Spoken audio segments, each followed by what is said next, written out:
గోదావరి నది ఒడ్డున ఉన్న ఒక చిన్న గ్రామంలో రామారావు అనే రైతు నివసించేవాడు. వయసు 45 ఏళ్ళు.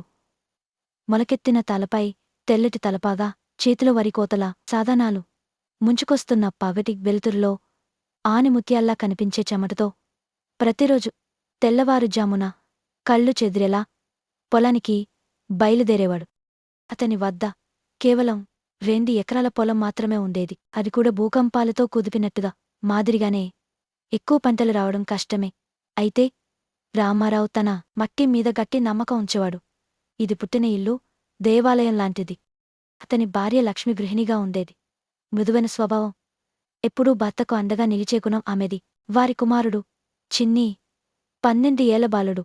అతనికి పెద్ద ఇంజనీర్ కావాలని కల. ధనం లేకపోయినా ప్రేమ, పట్టుదల, ఆశలు మాత్రం వారి ఇంటిలో నిండుగా ఉండేవి.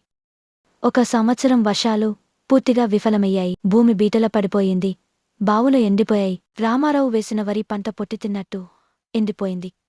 ఇప్పుడు గ్రామం మొత్తం కలవరపడింది. కొందరు పొలం అమ్మేశారు. మరికొందరు పట్టణాలకు వలస వెళ్ళిపోయారు. కొందరు చేతులు ఊడేసి రైతు జీవితం వదిలేశారు. కాని రామారావు మాత్రం వదిలిపెట్టలేదు.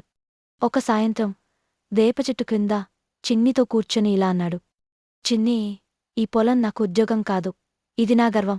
నేను దీన్ని వదిలేస్తే నిన్ను నేనే నేర్పగలవను. చిన్నీ ఆశ్చర్యపోయాడు. అయితే నాన్నా, మనం ఏమి చేయాలి? రామారావు నిద్రపట్టక రాత్రంతా ఆలోచించాడు. ఎలాగైనా పొలాన్ని బతికించాలి. ఎలాగైనా కుటుంబాన్ని నిలబెట్టాలి.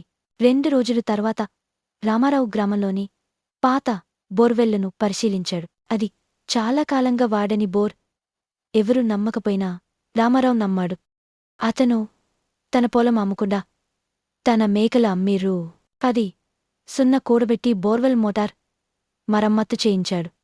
సాయంత్రం మోటార్ ప్రారంభించగా మిగిచుకక ఎంతో కాలంగా ఎదురుచూస్తున్న ఆ మట్టిలో నుండి నీరు ప్రవహించింది. చిన్ని ఆనందంతో నృత్యం చేశాడు. లక్ష్మి కన్నీళ్లు పెట్టుకుంది. గ్రామస్తులు ఆశ్చర్యపోయారు. నీటి వనరు అందిన తర్వాత రామారావు ఆన్లైన్లో వీడియోలు చూసి డ్రిప్ ఇరిగేషన్ పద్ధతులు నేర్చుకున్నాడు. నర్సరీల నుంచి మంచి నాణ్యతగల మొక్కలు తెచ్చాడు.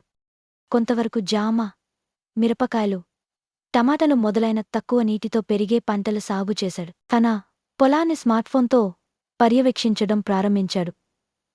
చిన్ని అతనికి టెక్నాలజీలో సహాయం చేశాడు. సంవత్సరం తర్వాత రామారావు ఫలితాన్ని చూశాడు. ఆ 2 ఎకరాలు ఒక పచ్చేకి పల్లకిలా మారిపోయాయి. మార్కెట్లో మంచి ధర రావడంతో అతను రూ. 2 లక్షల ఆదాయం పొందాడు. రామారావు ఇప్పుడు తన గ్రామంలో ఆదర్శ రైతుగా పేరు పొందాడు. ఇతర రైతులకు మార్గదర్శకుడయ్యాడు. అతని కుమారుడు చిన్ని కూడా ఇంజనీర్ అయి వ్యవసాయానికి టెక్నాలజీ పరిచయం చేస్తున్నాడు. ఒకరోజు జిల్లా కలెక్టర్ రామారావును అభినందించేందుకు గ్రామానికి వచ్చాడు. అతను అన్నాడు, రామారావు గారు, మీరు చూపిన పట్టుదల రాష్ట్రానికి గర్వకారణం. మీరు కేవలం పంటలు కాదు, ఆశలు పండించారండి. రామారావు నవ్వుతూ ఆకాశం వైపు చూసి అన్నాడు, నేను రైతును. నేనెప్పుడు నేలతోనే ఉంటాను.